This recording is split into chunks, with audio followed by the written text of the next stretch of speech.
daripada surau. Yelah, jalan dengan anak-anak kan. Jalan dengan Sofan. Sofan you PKK. Lepas tu, hari ni ibadah. Kan, ibadah. Lepas tu ayahnya tanya. Apa soalan biasa ditanya kalau ibadah? Soalan berkenaan solat istikharah. Saya pun tanya soalan. Kan, tanya soalan.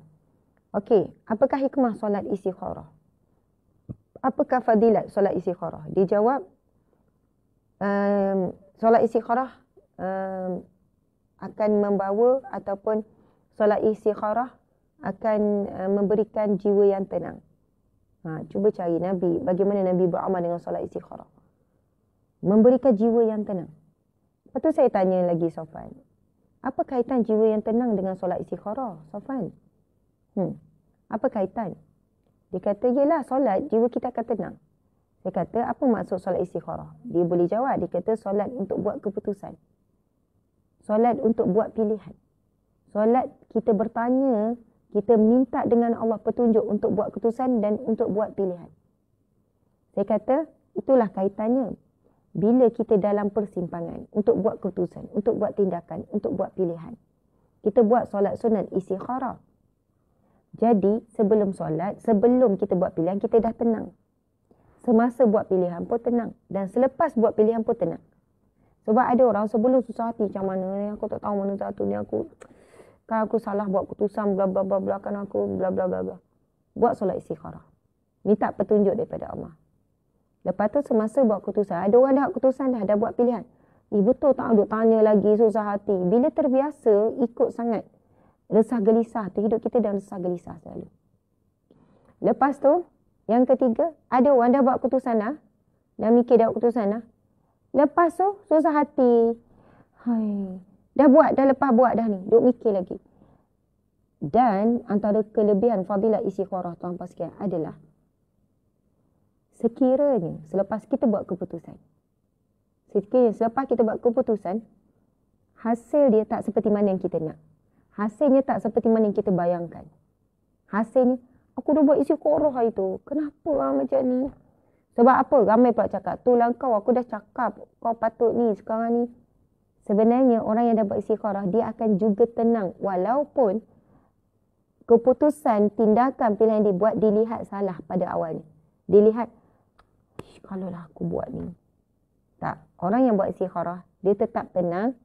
Walaupun nampak buruk, dia terus ingat firman Allah, وَعَسَىٰ أَن تَكْرَهُ شَيْئًا وَهُوَ خَيْرٌ لَكُمْ. Boleh jadi apa yang buruk bagi kamu, ia amat baik. Wait, sabar, tenang. Jangan gelabah. Tenang sebab dah buat istikharah. Allah akan tunjukkan. Allah akan tunjukkan selepas itu. Mungkin dalam tempoh yang agak lama ataupun yang cepat. Subhanallah. Sebab itu orang yang buat istikharah untuk buat satu keputusan yang besar. Keputusan kecil tu, nak makan mana, tak yalah istikharah kan tak makan pula. Kan nak beli ni, keputusan besar yang melibatkan impact besar pada hidup kita kan.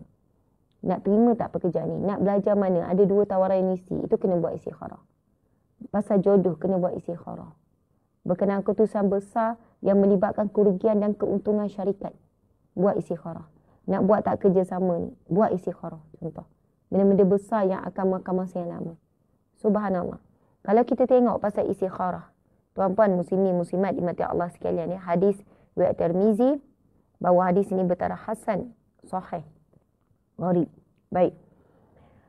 Berkenaan dengan solat istikharah, ia adalah sunnah yang diajarkan oleh Nabi SAW dalam satu riwayat daripada Jabir bin Abdullah. Okay, dengarkan ya. Rasulullah SAW pernah mengajarkan kami tentang memohon pilihan bagi semua perkara, iaitu istikharah.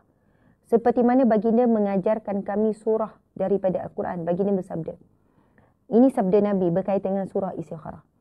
Jika salah seorang dari kalian gusar, bimbang tentang satu perkara, maka rukuklah 2 rakaat selain dari yang fardu. Kemudian katakanlah, ya Allah, aku memohon pilihan dengan ilmu-Mu, aku memohon kekuatan dengan kekuatan-Mu, aku memohon limpahan rahmat-Mu yang agung. Engkau mampu sedangkan aku tidak. Engkau maha mengetahui sedangkan aku tidak. Engkau maha tahu tentang perkara yang gaib. Ya Allah, Engkau mengetahui bahawa perkara ini baik untukku, untuk agamaku, kehidupanku dan penghujungku. Ataupun Nabi SAW bersabda, sama ada perkara yang segera atau yang lambat, maka permudahkanlah urusanku dan berkatilah aku dalam urusan tersebut. Jika engkau tahu bahawa perkara ini buruk bagiku pada agamaku, kehidupanku dan penghujung hidupku. Ataupun baginda bersabda, sama ada yang segera atau yang lambat, maka jauhkanlah ia dariku dan jauhlah aku darinya. Dan tentukanlah bagiku yang terbaik, kemudian redailah aku dengannya. Kemudian baginda bersabda, orang itu boleh menyatakan hajatnya. Itu doa yang Nabi ajarkan bila kita solat istikharah. Maksudnya memang kita diajarkan oleh Nabi untuk berdoa secara umum. Ya Allah, sekiranya perkara ini baik untukku, untuk agamaku, untuk dunia dan akhiratku, maka permudahkanlah. Dan jika ia buruk untukku, untuk agamaku, untuk dunia dan akhiratku, maka jauhkanlah ya Allah. Masya Allah, indah sekali doa yang Nabi ajarkan secara umumnya.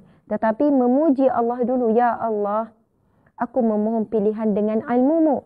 Aku memohon kekuatan dengan kekuatan-Mu. Aku juga memohon daripada limpahan-Mu yang agung. Aku mampu sedangkan Engkau mampu sedangkan aku tidak mampu. Engkau maha mengetahui sedangkan aku tidak tahu. Engkau maha mengetahui tentang perkara-perkara yang ghaib. Masya Allah, puji Allah dulu. Engkau maha tahu, aku tidak tahu. Engkau maha mengetahui perkara ghaib, aku tidak tahu. Masya Allah. Jadi tuan-puan dimati Allah sekalian, sudah tentu bila kita dapat berdoa dengan doa ini, memang kita akan tenang. Kita dapat petunjuk Allah. Masya Allah.